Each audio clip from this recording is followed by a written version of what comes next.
Voilà, je suis en compagnie de Pascal Joly, le fondateur du Bushikai à Wamuel. Alors expliquez-nous comment est né ce club. Mais ça fait 27 ans que je pratique les arts martiaux, donc le karaté Wado-Ryu entre autres et le kobudo. Et petit à petit de notre évolution, on grandit et l'envie m'est venue il y a à peu près une dizaine d'années d'ouvrir une école de jeunes. Bon, et comme habitant de Wamuel, il y avait déjà une école de karaté où j'avais débuté également, mais il n'y avait plus cette école de jeunes pour démarrer à l'âge de 5-6 ans. Donc j'ai commencé par une école des jeunes avec des élèves qui ont 5-6 ans et qui ont maintenant une dizaine d'années. Et automatiquement, il y a 5 ans, comme je fais beaucoup de stages à l'étranger également, mon sensei m'a poussé beaucoup à ouvrir une école parce que cette école me permet également moi de continuer à apprendre et à travailler. Parce que ce que je leur montre, c'est moi ce que j'apprends également en stage. Donc c'est important d'avoir également un professeur qui continue à travailler, à faire des stages régulièrement en France, en Belgique, à l'étranger. Donc c'est pour ça. On voit derrière vous qu'il y a des enfants très très jeunes. À quel âge peut-on commencer le karaté? Mais, chez nous, on commence le karaté à 5 ans. J'ai des élèves qui ont 4 ans et demi, mais c'est par rapport à la famille aussi. Des fois, si j'ai un frère ou une sœur et que le petit frère a 5 ans ou 4 ans et demi qui aimerait bien participer, on les prend. Mais sinon, la majorité, c'est à partir de 5 ans. Et le samedi et le dimanche, c'est uniquement pour eux de 10h à 11h. Et à partir de 11h, après, c'est uniquement les ados. Donc à partir de 11 ans, et là, j'ai des adultes jusqu'à 60 ans, quoi, à peu près. Et aujourd'hui, combien de membres compte le club de Wamuel? Actuellement, nous avons maintenant 50 licenciés. Donc j'ai démarré à 5 ans avec 4-5 élèves. Chaque année, l'école grandit. Et maintenant, nous comptons 50 licenciés qui sont bien équilibrés. C'est ça qui est bien. C'est que j'ai à peu près une quinzaine d'élèves par tranche d'âge. Donc entre 5 et 10 ans, puis de 10 à 15 ans, 15 à 20 ans. Et maintenant, cette année, j'ai eu beaucoup d'adultes également, puisque j'ai des parents qui se sont inscrits. Donc ça me fait plaisir parce qu'au moins, les parents voient leurs enfants évoluer et ça leur donne envie de commencer le karaté. Donc le karaté en kobudo, j'ai également des adultes, maintenant des parents ou des papas et des mamans qui ont commencé également. Et ça, c'est bien. Alors ici à Wamuel, on parle de Wado-Ryu. Qu'est-ce que c'est exactement? Qu'est-ce que ça veut dire? Quelles sont les spécificités? Mais le Wado-Ryu, il y a 4 styles de karaté en majorité en Belgique qui sont reconnus. Mais le Wado-Ryu est un art martial qui est basé beaucoup sur la souplesse. Il faut être fort relâché. On travaille énormément l'art de l'esquive. Donc le plus important, c'est qu'on ne va pas directement en contact de l'attaque, mais on l'esquive en premier. On essaie de l'esquiver. Si pas, on dévie également. Donc c'est quelque chose qu'on travaille avec la force de l'adversaire. Ça veut dire l'adversaire nous attaque, on essaie de prendre sa force et de générer autre chose. Donc à partir de là, on fait des contre-attaques, on dévie et on contre-attaque. Donc c'est un art martial qui est très souple, ce qui permet de le pratiquer normalement toute sa vie. Nous avons également des techniques avec des armes, comme les tantodori, un couteau, tambodori, petit bâton, et également shinken shadori, c'est un kata Wado-Ryu que nous avons travaillé maintenant avec un sabre. Et ça se fait avec un partenaire, ce sont des techniques codifiées. Donc ici, on va simplement vous en montrer 2 ou 3, quoi. Les techniques sont les mêmes que celles que vous nous avez expliquées au niveau du Wado-Ryu, plus sur la défense. C'est ça, basé essentiellement sur l'esquive et puis la contre-attaque. Parfait. Merci.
Alors quand on voit un petit peu un entraînement de karaté, les mouvements, souvent en solitaire dans un premier temps, c'est particulier, mais malgré tout le karaté est un sport assez complet.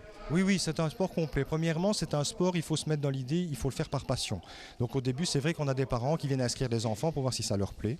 Mais après, si l'enfant reste là après 2-3 saisons, c'est qu'on voit qu'il est passionné, que ça lui plaît. Parce que la base déjà du karaté, c'est déjà répéter toujours les mêmes mouvements. Au début, on a quelques techniques à bien connaître, à développer. Après, il faut apprendre à se déplacer en même temps vers ces techniques-là. Et puis, on a énormément de panoplie de techniques à apprendre. Plus les katas qui sont individuels. Et après, nous avons le travail partenaire. Et le travail partenaire se fait soit en technique codifiée, ou après, comme vous avez vu tout à l'heure avec les jeunes, en kumité. En majorité, ceux qui font du kumité font également de la compétition.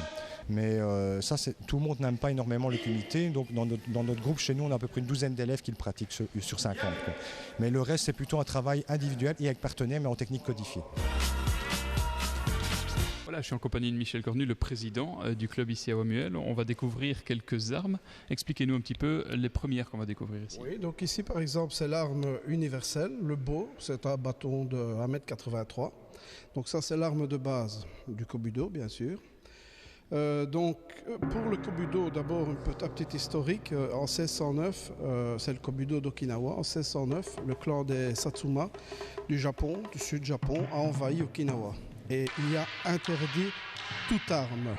Donc, ce que les paysans et les pêcheurs ont dû faire, c'est adapter leurs armes, soit armes de faucille, bâtons, et les rames pour ce qui est les pêcheurs, ont adapté ces outils en faisant des armes, en s'entraînant clandestinement. Donc ici, on voit pour le moment le combat technique à deux avec bâton. Et donc la plupart des armes qu'on va découvrir ici, c'était à la base des outils agricoles au Japon au XVIIe siècle. Oui, la plupart. La plupart, c'était où il y avait par exemple un genre de bouclier qui était une carapace de tortue avec un genre de machette. Enfin, tout ça découle, la plupart des armes découlent, à part les sailles. Les nunchaku, par exemple, servaient pour ce qui est abattre les grains, ou c'était aussi un mort à cheval relié avec du crin. Les tonfa servaient donc à mettre dans une meule tournée avec les tonfa dont s'est inspiré maintenant les policiers, hein, la fameuse matraque police. Bien sûr, nous, c'est toujours travailler par deux, hein, par paire. Donc, il y a toujours une défense, une attaque, une contre-attaque. Les faucilles, par exemple, les faucilles, c'était pour couper le blé. Donc tout ça découle la rame pour les pêcheurs, pour tout ce qu'il y avait autour de l'île. Ils ont pris des techniques avec la rame qui sont terriblement efficaces. Des rames qui vous décrochent une tête ou quoi que ce soit. Et toutes ces techniques-là, disons pour nous, ici, comme deuxième discipline de notre club, sont tout à fait compatibles avec le karaté, justement, au Wado-Ryu. Parce que les jeunes qui pratiquent, qui sont montés dans les ados et les adultes, ça coutume à l'arme.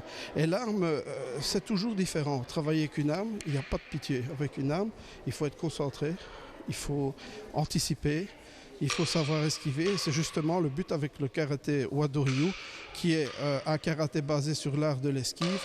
Ils apprennent à maîtriser leur peur en travaillant avec des armes. En plus, il y a énormément de techniques, notamment les techniques de blocage, comme vous le voyez maintenant, qui sont les mêmes, les blocages haut, blocages sur le côté, qui sont les mêmes qu'en karaté, je vais dire. Hein. Et donc ici, on se retrouve avec les outils justement dont vous disiez que c'était un petit peu les ancêtres des matraques de policiers. C'est exactement ça. Hein. Donc ça s'appelle le tonfa. Tunkuwa en okinawayen. Donc, ils s'en servaient, bien sûr, la forme n'était peut-être pas aussi soignée, mais ils s'en servaient, par exemple, pour introduire le manche dans une meule, la grosse meule à grains. Ils tournaient avec ça. Ils décrochaient les casseroles en dessous des foyers avec les manches. Donc, c'était vraiment des outils de tous les jours. Et au fil du temps, ils ont pratiqué ça clandestinement pour pouvoir se défendre, vu qu'ils n'avaient plus accès. Même les couteaux, les grands couteaux étaient attachés dans certains villages sur un petit puits, et ils mettaient ça et les gens allaient. Il y avait une chaîne, les gens allaient couper leur viande et leurs affaires parce qu'ils ne pouvaient plus posséder aucune arme.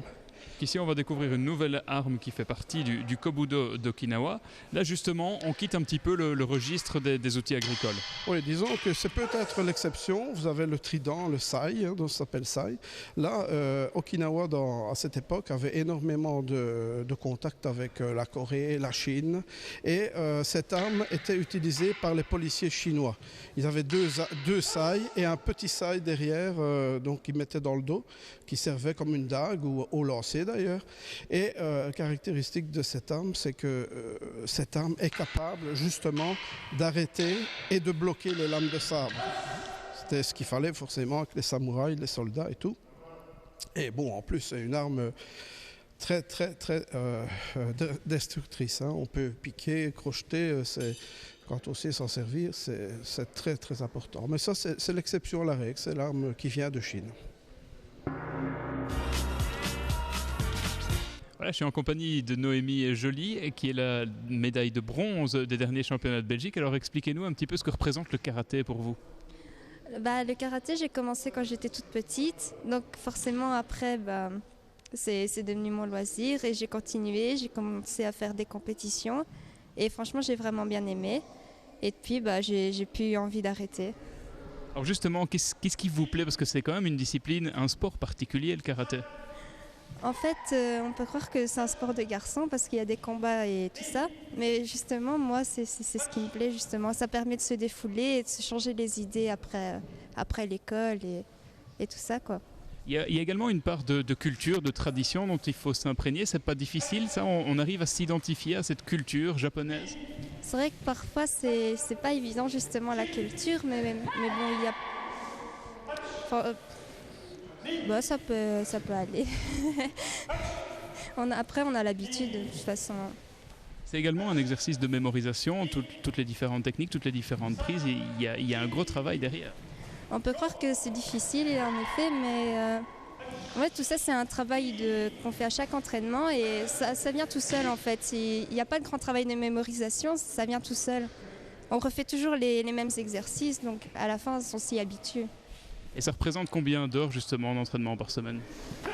Je dirais, il y a l'entraînement le mercredi, le samedi et le dimanche. Et moi, je fais 3 heures d'entraînement par semaine. Et puis, il y a le samedi si on veut faire encore plus d'entraînement. Mais ça, c'est pour le Kobudo. Maintenant, au niveau de vos objectifs à plus long terme, est-ce que le karaté, c'est une voie que vous voulez vraiment exploiter au maximum et essayer peut-être d'aller décrocher d'autres médailles? Ah oui, la compétition, franchement, je voudrais continuer parce que j'aime vraiment ça et ça permet encore plus de s'améliorer. Mais je continue les entraînements comme d'habitude et on verra. Super, merci beaucoup. On vous souhaite une bonne réussite en tout cas. Allez, c'est le moment de prendre vos agendas et 2 dates à noter. La première, c'est le 1er mars, le 5e gala d'arts martiaux. Ça se passera à Carnion et c'est organisé par le Bushikai de Wamuel justement. Une autre date, le 23 février, c'est le premier parcours VTT au profit des enfants de l'enseignement spécialisé de Glin. Inscription à partir de 8h et différents parcours vous seront proposés. Voilà, Tomac touche déjà à sa fin. Merci beaucoup de nous avoir suivis. La semaine prochaine, ce sera Massimo qui vous retrouve. Allez, salut, ciao ciao.